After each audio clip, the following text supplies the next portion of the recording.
You wake up tired, not from your body, but from carrying your own mind. The war begins before you even get out of bed. Thoughts, demands, memories that cut like glass.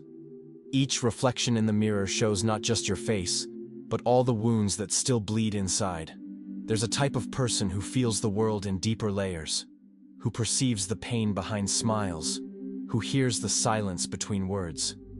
If you're one of these people, you might have already asked yourself, why does everything seem so heavy when, for others, everything seems so simple? What if the world you see is just the reflection of everything that hasn't healed inside you yet? What if the battle you fight out there is just the shadow of a war happening in here? This discovery can change everything, including how you see yourself and how you relate to your own existence. There's a voice inside that never rests. It comments on your every word, relives that humiliation from years ago as if it were happening right now. It transforms a dry high in messages into evidence of rejection. It's a specialist in catastrophic futures and comparisons that hurt. Living like this is like carrying an invisible weight that no one else can see. Insomnia comes accompanied by anxiety that disguises itself as, I need to solve everything before I sleep. Your body is tired, but your mind is in constant alert mode, like an alarm that never turns off. The exhaustion isn't just physical. It's the fatigue of someone who thinks through every word before speaking, who analyzes every look received, who lives on an emotional roller coaster where a casual comment can ruin the entire day. And then comes the guilt. Why can't I be light like others? Krishnamurti, a thinker who spent his life challenging gurus, religions, and certainties, said something that seems simple but changes everything. The observer is the observed. In other words, the chaos you're trying to understand is yourself, trying to understand yourself. And that's why you never find peace. But what if that relentless voice wasn't really you? What if it were just a program running in the background, like a poorly tuned radio you forgot to turn off? This possibility carries a promise of freedom that might seem impossible, but it's closer than you imagine. When someone takes a while to respond to your message, your mind already constructs the script of rejection. When a colleague greets you differently, you feel the coldness that might not even exist. Every situation passes through the filter of your old wounds. That rejection at school, that abandonment in childhood, that criticism that still echoes decades later. Your eyes don't see the world as it is. They see through the dirty lenses of unconfronted fears, unrecognized needs, pains you never allowed to heal completely. It's like wearing foggy glasses and complaining that the landscape is out of focus. This perceptual distortion creates emotional hypervigilance. Every conversation becomes a minefield of interpretations. Every silence becomes suspicious. Every change in tone of voice activates your self-defense radars. The world transforms into a dangerous place because you see it through fear. The chronic feeling of inadequacy that accompanies you isn't about who you really are. It's about how you learn to see yourself in others' reflection. Your excessive sensitivity also carries a unique ability to perceive beauty where others don't see it. But this is only possible when you stop projecting your pain onto every shadow around you. So, the question that can change everything: are you seeing the world? Or are you seeing your own wounds reflected in every situation you encounter? The answer might hurt at first, but it can also be the first step toward freedom. Close your eyes and listen for a moment. There it is, chattering, criticizing, planning scenarios that probably will never happen. Today it convinces you that you're inadequate. Tomorrow it makes you feel special. It's contradictory, repetitive, and never satisfied with anything. This voice is like a mental commentator who was never invited to the party but insists on giving its opinion about every moment. It transforms your insecurities into absolute truths. It makes you compare your intimacy with others' shop windows. It demands perfection that even it can't define. Self-criticism becomes as automatic as breathing. I shouldn't have said that. Why did I feel this? Everyone else can do it, only I can't. This voice takes every mistake of yours and transforms it into definitive evidence that you're worthless. But here's what can set you free. This voice isn't you. It's just a mental program running with old settings, learned fears, repetitive patterns, conditioning that became obsolete but keeps operating like outdated software. This is where silent change begins. You are the one who hears this voice. You're the present awareness that observes all this mental noise without needing to correct it, without needing to fight it. In this observer space, there exists a peace that's completely independent of what the mind is saying. You've always learned that there's a me in here facing a world out there. You against circumstances. You trying to fit into a reality that seems to have been made for others, not for you. This division creates a loneliness that cuts deeper than any physical wound. You feel too different, as if you spoke a language no one understands. Invisible even when surrounded by people. As if there were a transparent glass wall between you and the rest of humanity, and you were the only one who didn't learn how to cross it. This feeling of not belonging isn't a defect of yours. It's the result of believing in a separation that only exists in thought. Krishnamurti understood that our pain is born exactly from this mental movement that positions itself as an external observer of what it's feeling, creating an artificial distance between who feels and what is felt. When you see yourself as separate from the world, every interaction becomes a negotiation. You need to defend yourself, justify yourself, prove that you deserve to be here. The world becomes a constant courtroom, and you're a defendant trying to convince the jury of your innocence. But what if you could see all this from a new place? The separation exists only in the mind, not in reality. The air you breathe is the same that feeds every tree. The consciousness pulsing in you is the same that manifests in every living being. The division is just an illusion. Convincing, but still an illusion. How many times have you tried to meditate and felt like a failure because thoughts wouldn't stop? How many spiritual practices have you abandoned for feeling incapable of reaching that peace promised in books? The guilt of not being able to be Zen adds to your personal collection of inadequacies. Trying to silence the mind is like trying to stop a waterfall with your hands. The more force you use, the more evident it becomes that you're fighting against something much bigger than you. Irritation grows every time the inner voice returns to speak, every time concentration disperses. The feeling of spiritual failure intensifies when you hear others talking about their wonderful transcendental experiences, about how they managed to find inner peace. You wonder what defect you have, why your mind is more rebellious, more impossible to tame. But here's the plot twist. The problem was never thinking. The problem is believing you are that thought. It's confusing yourself with mental content, instead of recognizing yourself as the space where this content appears and disappears. This is where everything reverses. You don't need to stop thinking to find peace. You need to stop identifying with what you think. Thoughts can keep making their noise. They're like clouds passing in the sky. You are the sky, not the clouds. There's a silence within you that has nothing to do with absence of sound. It's a present, alert, alive space, but one that doesn't interfere with what's happening, like someone watching a movie, completely involved, but not lost in the story. Many people flee from this silence because they confuse it with the painful emptiness of loneliness. They grew up associating quietude with abandonment, with moments where no one was present to embrace them. So they prefer mental noise, even if it's suffering. At least it's familiar. But this silence isn't abandonment. It's the most intimate presence that exists. It's the only place where you can truly rest because there's no judgment there, no rush, no demands. It's like coming home after an exhausting trip. When you recognize yourself as this silent observer, something fundamental changes. Thoughts keep appearing, emotions keep arising, but you're no longer at their mercy. You watch them pass like someone seeing a river flowing, involved with the beauty of movement, but not dragged by the current. This observer has no age, carries no history, holds no grudges. It simply is present, witnessing everything with an acceptance that doesn't need to be forced.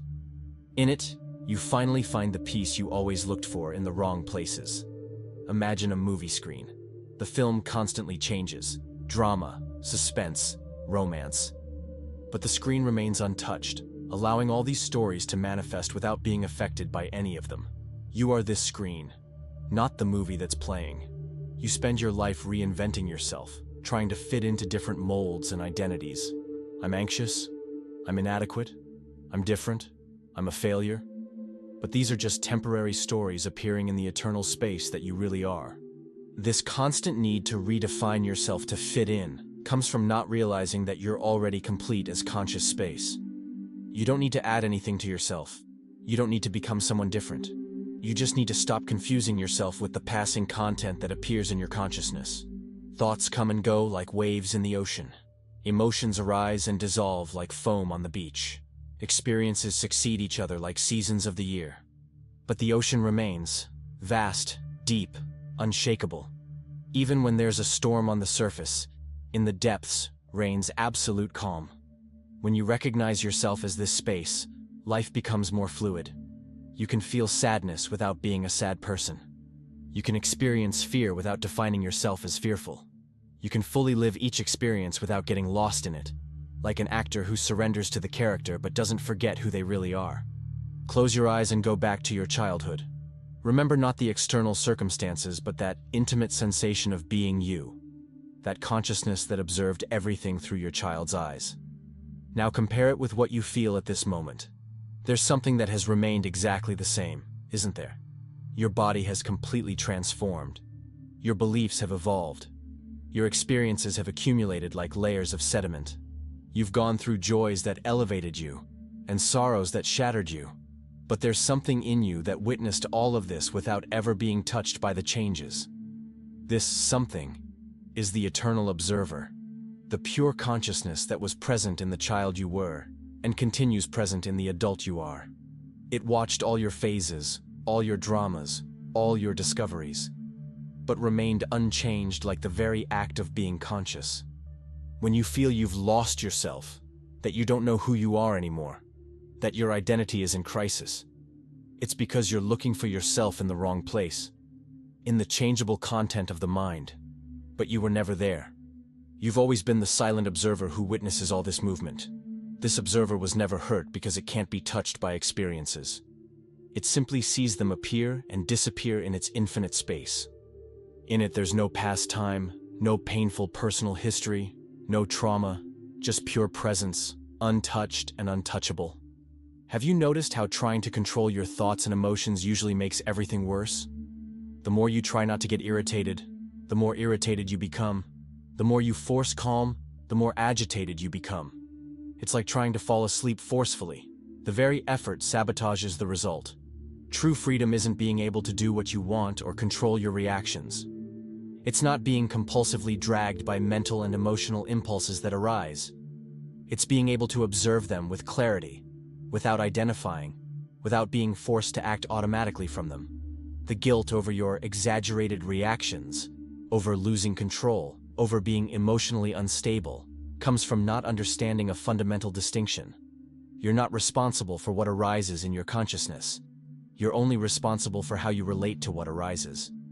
When you stop trying to control and simply observe with honesty what's happening in you, something almost magical occurs. The conscious observation itself, without resistance, begins to naturally transform what's being observed. It's the difference between trying to stop a storm and finding safe shelter. You don't need to make anger disappear. You just need to not be destroyed by it. You don't need to eliminate sadness. You just need to not drown in it. Freedom is in clarity, not in control. One of the most profound transformations that happens when you recognize yourself as observer is beginning to see this same silent observer operating in all the people around you. Behind the masks, the inflated egos, the personal dramas, there's the same pure consciousness witnessing everything. That person who cut you off in traffic also carries old wounds that haven't healed. That arrogant colleague is also trying to hide deep insecurities. That difficult family member is also seeking to find peace amid internal chaos. Everyone is doing the best they can with the level of consciousness they have now. This doesn't mean accepting toxic behaviors or submitting to abuse. It means seeing through the conflictive surface and recognizing the shared humanity that exists in all of us. It means understanding that the world's coldness is often just fear disguised as indifference. When you stop seeing others as enemies to be defeated or judges to be convinced, something softens in your relationships. You no longer need to constantly defend yourself because you realize there's nothing to defend. There are only consciousnesses sharing the human experience with different levels of clarity. What observes in you is exactly the same as what observes in me, in every person who crosses your path. We are unique waves of the same infinite ocean, different drops of the same eternal water. Deep down, There are no others. There's only consciousness recognizing itself through apparently separate forms. Maybe you grew up where silence was loaded with danger, where it meant contained anger, imminent abandonment, silent punishment. So you learned to fill every empty space with noise, movement, anything that would push away that threatening feeling of emptiness. But there's a fundamental difference between the heavy silence of tension and the luminous silence of conscious presence. One is forced absence that anguishes, the other is natural fullness that calms. One leaves you desperate for distraction, the other makes you feel at home. The observer's silence is like the lap of someone who loves you unconditionally. It embraces you exactly as you are, without demanding that you be different, without rushing for you to improve, without judgment about your pain. It's the only space that never charged you anything, that never rejected you. In this silence, your wounds can finally heal because there's no one constantly poking at them anymore. There's no more critical voice saying you should be better. There's no more anxiety that wants to accelerate your healing to yesterday. It's in silence that you realize the most comforting truth. You were never really alone. You've always been accompanied by your own consciousness, which is the most intimate and unconditional company that exists. It never abandoned you, even when you completely forgot about it. How many external changes have you made hoping to find inner peace? You changed jobs, cities, relationships, looks. And how many times did you discover that, after the initial enthusiasm, the same feelings returned like ghosts you thought you'd left behind? It's not that external changes are wrong. Sometimes they're necessary and healthy, but when you make them expecting them to solve your existential emptiness, you end up frustrated, because the problem was never your life. It was the lens through which you were looking at it. You can have the most perfect life in the world by external standards and still feel empty if you're seeing through the eyes of lack. Or you can have a simple, ordinary life and find deep satisfaction if you're seeing through the eyes of presence. The life you have now, with all its imperfections, limitations, and challenges, can become a source of contentment when you stop demanding that it be different for you to be happy. When you recognize yourself as the space where everything happens, not as a victim of what happens. In the end, the world was never the enemy. It only reflected the way you were looking at yourself. Your circumstances might be the same tomorrow, but if you're seeing through the observer's eyes instead of pain's eyes, everything will have a completely different quality. The same sky can seem gray or golden depending on the light you use to contemplate it. Living from the observer doesn't mean becoming a hermit, abandoning your responsibilities, or pretending nothing affects you. It just means remembering who you really are behind all the stories you've told about yourself your whole life. You can feel sadness deeply, but know you're not a sad person. You can experience anger intensely, but understand you're not an angry person. You can fully live your emotions without getting lost in them, like an actor who completely surrenders to the character but doesn't forget they're performing. Maybe you're afraid that by stopping identifying with your personal dramas, you'll disappear somehow. You'll lose your personality. You'll become an emotionless robot. But the opposite is true. You'll finally appear as you really are, without masks, without defenses, without the constant need to prove something. You don't need to reinvent yourself because you were never really broken. You don't need to heal because you were never truly wounded. You just temporarily forgot who you were. Like someone who wakes up from a nightmare and realizes with relief they were dreaming, you can awaken from the illusion of being limited and remember your infinite nature. The observer that you are was never born and will never die. It's the same one that was present before your first thoughts and will remain after the last one is gone. It's the only thing in you that's truly yours, and paradoxically, it's the only thing you share with all living beings. The peace you sought in the whole world was there, all along, in the only place you never suspected, in the silence of one who simply observes. If something in you remembered who you are, maybe it's time to go deeper. Our ebook, Alchemy and Archetypes, is an invitation to this dive. And if this video embraced you in some way, consider subscribing. It might be the first step toward many other discoveries yet to come.